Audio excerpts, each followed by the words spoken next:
देश में अब तीसरी बार मोदी सरकार बन चुकी है। मंत्रिमंडल का भी विस्तार हो चुका है। राजस्थान की राजनीति की बात करें तो वसुंधरा राजे हावी रही है। मंत्रिमंडल में ऐसे भी कयास लगाए जा रहे थे कि वसुंधरा राजे के बेटे दुष्यंत सिंह को मंत्रिमंडल में जगह मिलेगी और कहीं न कहीं वसुंधरा राजे को शांत करने का प्रयास किया जाएगा, लेकिन ऐसा नहीं हुआ। इसके बाद में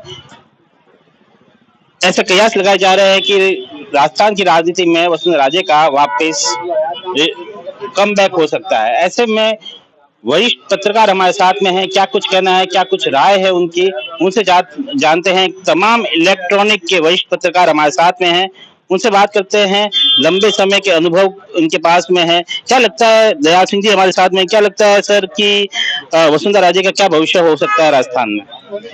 वसुंधरा राजे के भविष्य अभी जो आने वाले 2 साल तक तो वो जिस तरह की स्थिति में है, एमएलए पूर्व मुख्यमंत्री है राजस्थान की, और जो प्रदेश जो भाजपा की प्रदेश उपाध्यक्ष है, साथ ही इसमें जो अभी कोई नई गतिविधि आने वाले साल भर में कुछ नहीं होने वाली है। जैसे ही कई स्टेटों में चुनाव होंगे या राजस्थान में ये जिला परिषद के और ये चुनाव होंगे, तब जाकर इनकी एक बार फिर से जब राजनीतिक हलचल होगी तब इनकी जरूरत पड़ेगी। निश्चित तौर पे अपना पोर्टफोलियो एक बार हो सकता है केंद्र की जो बीजेपी की कार्य प्रणाली है जो वो उनको कुछ शक्तियां दे या कुछ पावर दे तो हो सकती है, नहीं तो अभी जो वो है एक भाजपा की उपाध्यक्ष है जो उपाध्यक्ष के तौर पर काम करेगी, और आने वाले समय में हो सकता है कि इनको कहीं न कहीं किसी स्टेट का राज्यपाल बनाया जाए या उपराष्ट्रपति बनाया जा सकता है। भाजपा जरूर राज्यपाल बनाने का प्रयास करेगी, लेकिन क्या लगता है कि वसुंधरा राजे इसके लिए तैयार होगी, क्योंकि पहले भी प्रयास किया जा चुका है? निश्चित तौर पे भाजपा की जो भाजपा पार्टी जो है एक अनुशासित पार्टी है, और जब भी किसी को जो जिम्मेदारी दी जाती है तो वो कार्यकर्ता पूरी जिम्मेदारी के साथ अपनी जिम्मेदारी वो निभाता है, पार्टी गाइडलाइन से बाहर नहीं जाते हैं। तो इस तरह से यदि राष्ट्रपति या उपराष्ट्रपति का नाम यदि वसुंधरा को जाता है तो कोई असामान्य या असामान्य समान का कोई पोस्ट नहीं है, वो एक अच्छी पोस्ट है। उपराष्ट्रपति बनाना ये बहुत बड़ी बात होगी, तो वो निश्चित तौर पे हो सकता है उनको उपराष्ट्रपति बनाते हैं तो वो खुशी खुशी इस पद को स्वीकार करेगी। हमारे साथ में वरिष्ठ पत्रकार अरुण जी हर्ष है। सर, क्या लगता है वसुंधरा राजे को जिस तरह से भाजपा ने साइडलाइन किया है, मोदी सरकार 3.0 में ऐसा माना जा रहा था कि उनके पुत्र को जगह मिलेगी मंत्रिमंडल में, पर ऐसा भी नहीं हुआ। इसके बाद में आपको किस तरह की स्थिति दिखती है? देखिए, न तो वसुंधरा को साइडलाइन किया गया है और न किसी और नेता को किया गया है। प्रधानमंत्री नरेंद्र मोदी की जो एक रणनीति होती है उस रणनीति के तहत ही वो डिसीजन ले रहे हैं, और यही कारण है कि पिछली 2 बार जिस तरह से उनकी सरकार बनी थी और तीसरी बार फिर उनकी नेतृत्व में सरकार बनी, तो प्रधानमंत्री नरेंद्र मोदी जो निर्णय लेते हैं उसके पीछे कोई गहरे राज छिपे होते हैं। आम आदमी कोई कल्पना नहीं कर सकता, चाहे मीडिया हो चाहे आम जनता हो। प्रधानमंत्री नरेंद्र मोदी हर बार जो फैसला लेता है वो जनता को चौंकाने वाला होता है, चाहे नोटबंदी की बात कर ली जाए, जीएसटी की कर ली जाए, मंत्रिमंडल का हो। जिस तरह से इस बार पुनः जो मंत्रिमंडल बन रहा था एनडीए के नेतृत्व में, सभी कयास ये लगा रहे थे कि इस बार पोर्टफोलियो लोगों का चेंज होगा मंत्रियों का, लेकिन उन्होंने ये साबित कर दिया कि वो एक देश को सशक्त नेता है, और सशक्त नेता होने के साथ उनके जो निर्णय हैं वो भले ही जनता को लगता होंगे कि ये निर्णय गलत है, लेकिन उनकी निगाहों में वो निर्णय बहुत सही है। और यही कारण है कि आज भारत जो विश्व में अपना नाम किया है मोदी को लेकर, यही कारण है कि वसुंधरा राजे को साइड में नहीं किया है। जब वक्त आएगा जहां उपयोग लेना होगा, प्रधानमंत्री नरेंद्र मोदी आवश्यक रूप से कहीं ना कहीं उनका उपयोग लेंगे। इसके अलावा साथ ही साथ जिस तरह से मोहन भागवत आरएसएस के जो प्रमुख है उन्होंने भी कहा था कि मैं नहीं हम, यानी हम सब एक है, तो हम सब की भावना के साथ प्रधानमंत्री नरेंद्र मोदी वैसे भी काम कर रहे हैं और आने वाले दिनों में और इस तरह की दिशा में काम करते दिखाई देंगे जिस तरह से मोहन भागवत ने उन्हें सलाह दी है। लेकिन एक जो है स्थिति बनकर सामने आई कि प्रदेश में जिस तरह से 11 सीटें कांग्रेस के पास चली गई, कहीं न कहीं जो कांग्रेस ने राइज किया है और बीजेपी का वोट कास्ट भी कम हुआ है। एक जो चर्चा चलने लगी कि वसुंधरा राजे को जो साइडलाइन किया गया है इसका कारण ये हुआ है, और अब जब है प्रदेश में राजनीति या भाजपा की सरकार है तो उनको वापस तरजीह देनी चाहिए। आप इसके पूरे जो लोगों की राय है उसके ऊपर आपका क्या विचार है, क्या यह सही है या गलत है? देखिए, बदलते परिवेश में सिर्फ एक वसुंधरा राजे फैक्टर नहीं था जो इस चुनाव में देखने को मिला। कई ऐसे कारण हैं जिसको लेकर इस बार प्रदेश में कांग्रेस की 11 सीटें जिस तरह से आई है, उन्होंने जिस तरह से इंडिया गठबंधन बनाया, तो कांग्रेस ने अपनी रणनीति बदली थी, लेकिन प्रधानमंत्री नरेंद्र मोदी आश्वस्त थे, और यही कारण है कि जो 14 सीटें आई वो उनके निर्णय से आई है। ऐसा नहीं है कि आप 11 को आप कह रहे हो वो तीसरी बार में देखो कांग्रेस बढ़कर आ गई। वसुंधरा फैक्टर नहीं है। उसके अलावा कई ऐसे मुद्दे थे, काम करते हैं तो गलतियां होती है, और प्रधानमंत्री नरेंद्र मोदी ने अपने विचारों के हिसाब से अच्छा काम करने का प्रयास किया था, लेकिन लगता है कहीं ना कहीं त्रुटि रही। जैसे किसान आंदोलन की बात हो, अग्निवीर की बात हो, सबसे बड़ा जो है सरकारी कर्मचारी का बहुत बड़ा रोल होता है, वो सरकार बनाने और गिराने में उनका बड़ा अहम योगदान रहता है। और यही कारण है पोस्टल बैलेट जिस तरह से आए थे उसमें हमने देखा था कि किस तरह से सरकारी कर्मचारी है ओपीएस को लेकर नाराज थे। तो ये आप नहीं कह सकते कि सिर्फ कांग्रेस का ग्राफ बढ़ा है, लोगों की कुछ बातों पर नाराजगी थी, असहमति थी इस कारण से, और कुछ जो स्थानीय जो सांसद पहले थे उनके कामकाज से नाराजगी थी, लेकिन लोग चाहते थे प्रधानमंत्री नरेंद्र मोदी बने, और यही कारण है कि एनडीए के नेतृत्व में तीसरी बार बन रहे हैं। ये सबसे बड़ी बात यह है, कांग्रेस ने अपने जो प्रदर्शन में सुधार किया, अच्छी बात है, लेकिन आप सिर्फ एक चीज को लेकर वसुंधरा के कारण से ये हुआ ये नहीं कह सकते। वसुंधरा नो डाउट बड़ी नेता है बीजेपी की, राजस्थान में उनका एक बड़ा कद है, इसमें कोई दो राय नहीं। अगर वसुंधरा झालावाड़ से निकल कर पूरे प्रदेश में अगर प्रचार करती तो ये 11 सीट आई, उस पर और कम सीट आती। अब कहीं ना कहीं शायद पार्टी की कोई कमी रही होगी, लेकिन सुधारने के लिए भी वो अपनी तरफ से कुछ न कुछ प्रयास जरूर करते नजर आएंगे आने वाले दिनों में, क्योंकि जिस तरह से जिला परिषद के और पंचायतों के चुनाव होने, नगर निगम के होने, तो संभावना जताई जा सकती है। संभावनाओं पे ही सारा दुनिया टिकी हुई है, संभावनाओं की तलाशा जाता है, जहाँ गलती होती है उस गलती को सुधारने का प्रयास किया जा सकता है। तो इसमें कह सकते हैं कि आने वाले दिनों में संभवतः जो है वसुंधरा का फिर कहीं न कहीं उपयोग लिया जाएगा। राजनीति का बड़ा चेहरा है, इसमें कोई शक नहीं है। आप लंबे समय से कवरेज करते आए हैं, राजनीति के बहुत अच्छे अनुभवी है, लोगों से भी बात करते हैं। आपने भी ये थ्योरी सुनी होगी कि वसुंधरा युग जो है वो खत्म हो रहा है और नया जो है प्रदेश में राजनीतिक नेतृत्व आ रहा है। इसके ऊपर आपकी क्या राय है? क्या वाकई वसुंधरा युग जो है अब कहीं ना कहीं खत्म होता हुआ दिखाई दे रहा है? देखते हैं, एक बात बताएं आपको, वट वृक्ष होता है कभी वो गिरता नहीं है, वट वृक्ष के नीचे सब लोग आते हैं, छांव में बैठते हैं, परिंदे हो इंसान हो तमाम लोग। राजनीति का जो अनुभव है उसका फायदा नहीं आने वाली जनरेशन को मिले, जिसके लिए वसुंधरा भी हो और दूसरे बीजेपी के कोई नेता हो, वो सभी चाहेंगे, क्योंकि हर कोई आदमी अपनी पार्टी से जुड़ा हुआ है और पार्टी के जो बंधन से बंधा होता है वो अपने पार्टी का अहित नहीं चाहता है। कयास कोई भी लगा सकता है, कहने के लिए सब कुछ स्वतंत्र है, जो संविधान ने हमें व्याख्या दी है कि आप बोलने के लिए स्वतंत्र हो, तो किसी के लिए कह सकते हैं कुछ भी। वसुंधरा युग समाप्त हो गया, युग समाप्त नहीं हुआ है, आने वाले दिनों का उसका उपयोग कैसे किया जाए इसके बारे में पार्टी अवश्य सोचेगी, ऐसा मेरा मानना है। धन्यवाद अरुण जी आपके विचार के लिए।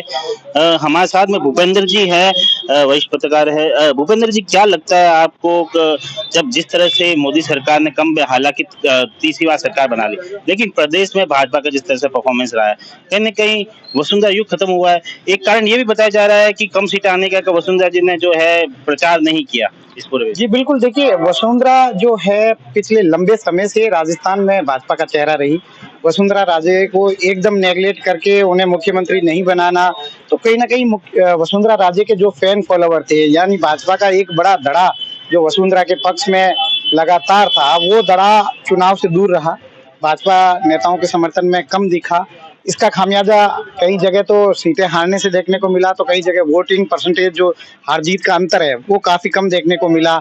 उसके बाद आप देखिए कि किस तरीके से भाजपा के तमाम नेताओं ने मेहनत करके वसुंधरा राजे के पुत्र को जितवाया और एक रिकॉर्ड मतों से 5वीं बार सांसद बनना, वो भी राजस्थान से एक सीट से, और उसे मंत्री नहीं बनाना। तो अपने आप में देख लीजिए इसके क्या कारण है।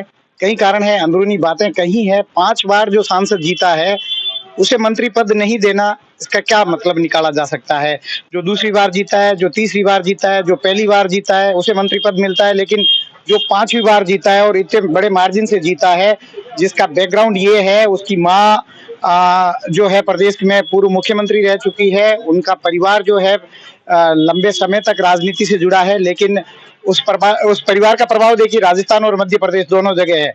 ग्वालियर में जो है सिंधिया परिवार का बहुत प्रभाव है और यहाँ भी प्रभाव था, लेकिन उस परिवार से जो है मंत्री पद नहीं मिलना कहीं ना कहीं बीजेपी में वसुंधरा राजे को नेगलेक्ट करने की ओर इशारा है। प्रदेश में आपको लगता है भाजपा में 2 गुट हो सकते हैं अब इसके बाद में? बिल्कुल, देखिए ये एक बड़ा संकेत है वसुंधरा राजे को नेगलेक्ट करना, यानी वसुंधरा का जो गुट है या वसुंधरा के जो फैन फॉलोअर है वो अब कहीं ना कहीं एक कदम पीछे तो खिसके हैं, एक कदम बैकफुट पे है। चाहे आप जोधपुर की बात करें तो जोधपुर में भी जो है अलग माहौल दिखता है। जो वसुंधरा के करीबी थे वो अभी थोड़ा बीजेपी से दूर है, हालांकि कार्यक्रमों में प्रदर्शनों में आते हैं, लेकिन जिस तरीके से पहले जोश था वो जोश अब उनमें देखने को नहीं मिलता। अब नए हैं तमाम कार्यकर्ता, जो उस समय एक कदम पीछे थे वो आज एक कदम आगे है, तो कहीं ना कहीं थोड़ा सा मन में है कि उनका जो नेता है वो आज बैकफुट पे है, तो वो भी बैकफुट पे है। कहीं ना कहीं असर तो है। क्या कुछ इम्पैक्ट रहेगा पूरी राजनीति में? हमारे साथ में जितेंद्र जी जुड़ी है। क्या लगता है सर, वसुंधरा राजे को जिस तरह से तरजीह नहीं दी गई, ना केंद्र में, ना उनके पुत्र को केंद्र में मंत्रिमंडल में शामिल किया गया, और प्रदेश की राजनीति से अब वो जो है दूर होती हुई नजर आ रही है। क्या कुछ इम्पैक्ट रहेगा? आप तो कवर करते आए हैं राजनीति। बिल्कुल, देखिए निश्चित रूप से वसुंधरा राजे का राजस्थान में काफी अच्छा खासा वर्चस्व है, क्योंकि अगर देखा जाए पिछले 14 और 19 के चुनाव देखा जाए तो उसमें भारतीय जनता पार्टी ने 25 सीटें जो है भाजपा ने झोली में डाली थी, और उसमें मुख्यमंत्री वसुंधरा राजे भी कहीं ना कहीं काफी बड़ा फैक्टर रहा था। इस बार जिस तरीके से वसुंधरा को नेग्लेक्ट करके किया गया है, उसका असर इस चुनाव में भी देखने को मिला, क्योंकि 25 सीटों में से मात्र 14 सीटों पर भाजपा सिमट गई। कहीं ना कहीं ये इफेक्ट इसलिए भी माना जा सकता है क्योंकि वसुंधरा एक ऐसा खेमा है जहां उसके फैन फॉलोइंग काफी राजस्थान में अच्छी खासी है, और वो जब भी चुनाव के लिए निकलती थी तो एक यात्रा निकालती थी वसुंधरा। जब यात्रा निकालती थी लोग काफी जो है उनको फॉलो भी करते थे। अब इस बार जिस तरीके से ना तो उसके पुत्र को जो है दिल्ली में कोई पद मिला, क्योंकि 5 बार जीतने के बाद भी अगर कोई पद नहीं मिलना, ये अपने आप में काफी सोचने और विचारने का विषय है। ये भी कहा जा सकता है कि प्रधानमंत्री कहीं ना कहीं काफी जो है हर चीज चौंकाने वाली चीजें करते हैं। आपने राजस्थान में देखा, अन्य राज्यों में भी देखा कि प्रधानमंत्री ने कई जगह चौंकाया। हो सकता है कि वसुंधरा को कोई अलग पद देके उसको जो है संतुष्ट करने की कोशिश की जाएगी, लेकिन कहीं ना कहीं इस बार राजस्थान के साथ साथ वसुंधरा नेगलेक्ट जरूर इस बीजेपी सरकार से हुई है। बीच में एक चर्चा आई थी कि वसुंधरा राजे जी को जो है राज्यपाल का ऑफर दिया गया, हालांकि इसमें कितनी सच्चाई है हमें नहीं पता, लेकिन क्या आपको लगता है राज्यपाल का पद देकर उन्हें संतुष्ट किया जा सकता है? नहीं, मैं नहीं मानता कि राज्यपाल का पद लेकर जो है एक वो संतुष्टि कर सकती है, क्योंकि उसके साथ जिस तरीके से जो बिहेव हुआ है, जिस तरीके से भाजपा ने उसे एक साइडलाइन करने की कोशिश की गई, उससे वो काफी असंतुष्ट नजर आई। और इस बार आपने चुनाव में भी देखा होगा वसुंधरा ने कहीं पे भी जो है कैंपेनिंग नहीं की, सिवाय अपने पुत्र के अलावा। पुत्र की जो विधान लोकसभा थी वहां जरूर उन्होंने जो है प्रचार प्रसार किया, लेकिन राजस्थान में किसी जगह पर नहीं किया। ये एक संकेत है कि वो संतुष्ट नहीं है इस 3.0 से, और ये कहीं ना कहीं संकेत जो है नजर भी आता है। हमारे साथ में दयाल सिंह जी से एक और क्या लगता है आपको कि जो वसुंधरा राजे को भाजपा कहीं ना कहीं जो है कमजोर साइडलाइन कर रही है? साइडलाइन कहीं नहीं किया जा रहा है, लगातार उनकी जो अनुभव, राजनीतिक अनुभव है, उनका फायदा लगातार बीजेपी लेती आ रही है।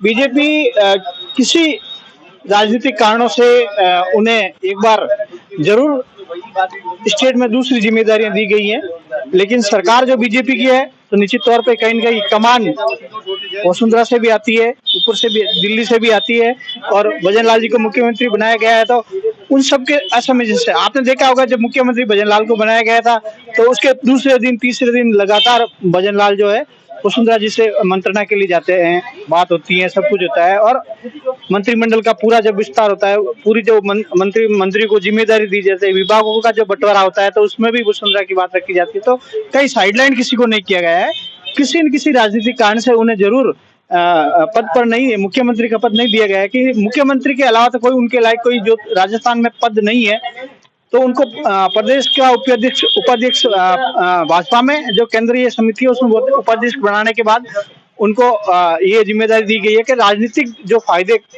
इस चुनाव में लेने थे, सेंट्रल के चुनाव में जो लेने थे वो लिए गए हैं, और आने वाले समय में निश्चित तौर पे वसुंधरा जी को एक बार फिर से बीजेपी मुख्य धारा में लाएगी। ये थे तमाम जो वरिष्ठ पत्रकार है, जो राजनीति कवर भी करते हैं, उनके विचार।